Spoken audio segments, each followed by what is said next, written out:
Dowlada Federaalka Somalia ayaa fargelisay xiisada siyaasadeed ee ka dhaxaloosan madaxweynaha Puntland Siciid Cabdullaahi Dani iyo ku-xigeenkiisa Axmed Karaash iyadoo oo garab istaagtay madaxweyne ku-xigeenka dowlad goboleedka Puntland wararka laga helay madaxtooyada Soomaaliya waxa ay sheegayaan in ay garab istaagtay Dowlada Federaalka Somalia madaxweyne ku-xigeenka Puntland Axmed Karaash xili uu sii xoogeysanayo qilaafka kala dhaxeeya madaxweyne Dani waxa kale oo wararku ay inta ku darayaan in madaxweyne ku-xigeenka Puntland Axmed Karaash uu safar ku tagi doono magaalada Muqdisho bacda al-Ciid halkaasi oo la sheegay inay ku casuuntay Dowlada Federaalka Somalia Dowlada Federaalka ayaa la sheegay in ay u ballan qaaday madaxweyne ku-xigeenka Puntland in ay xiligan garab istaagi doonto maadaama uu wajahayo culays siyaasadeed oo kaga imaanaya dhinaca madaxweynaha maamul goboleedka Puntland garab istaaga dowladda ee Karaash ayaa la filayaa in uu wax weyn ka bedelo xiisada ka jirta gudaha Puntland iyadoo loo badinayo sababta ay dowladdu ula safatay Axmed Karaash in ay ku cadaadiso madaxweyne Dani in uu aqbalo in uu wada hadal rasmi ah la yeesho dowladda Soomaaliya oo uu muddo ka biyadiidanaa in uu hor fariisto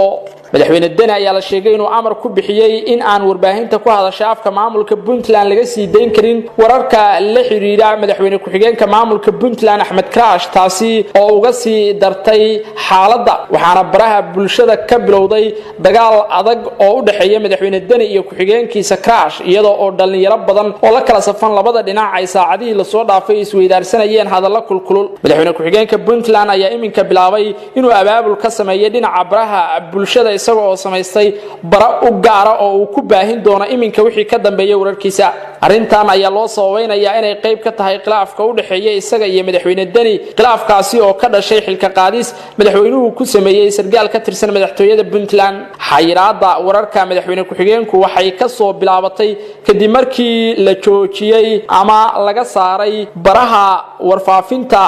ee warbaahinta Puntland taasi uu madaxweyne ku-xigeenka Puntland Axmed Karaash uu ka diray geeridii gudoomiyihii gobolka Mudug Axmed Muuse Nuur oo lagu dilay qarax ka dhacay gaalkacyo hase yeeshee warkaasi oo lagu daabacay bogga uu Facebook ku leeyahay telefishinka Puntland ayaa daqiiqado kadib laga saaray mas'uuliyiinta madaxda ka ah xarumahaasi warbaahineed ayaan wax faala ah ka bixin sababta madaxweyne ku-xigeenka wararkiisa looga mamnuucay warbaahinta Puntland ma aha markii ugu horeysay oo arrintaani dhacdo balse waxa arrintan ay soo laalaabatay marar badan oo ay isqabqabsadeen labada mas'uul ee ugu sareysa maamul goboleedka Puntland qilaafka iminka ka dhex qarxay labada dhinac ayaa lagu tilmaamay inuu yahay kii ugu xumaa oo ay mas'uuliyiintani ismari la yihiin ilaa iyo iminka gudoomiyaha baarlamaanka Puntland ayaa dhankiisu bilaabay dadaalo uu ku doonayo inuu ku dhexdhexaadiyo qilaafka ka dhaxeeya labada mas'uul ee ugu sareysa Puntland waxaana xiisadani ay saameyn ku yeelatay xitaa shaqada maamulka Puntland iyadoo oo madaxweyne Siciid Cabdullaahi Dani oo dhawaan warbaahinta la hadlayay uu sheegay in qulqulatooyinka siyaasadeed ee ka jira gudaha Puntland ay ka dambayso Dowlada Federaalka Somalia hase yeeshee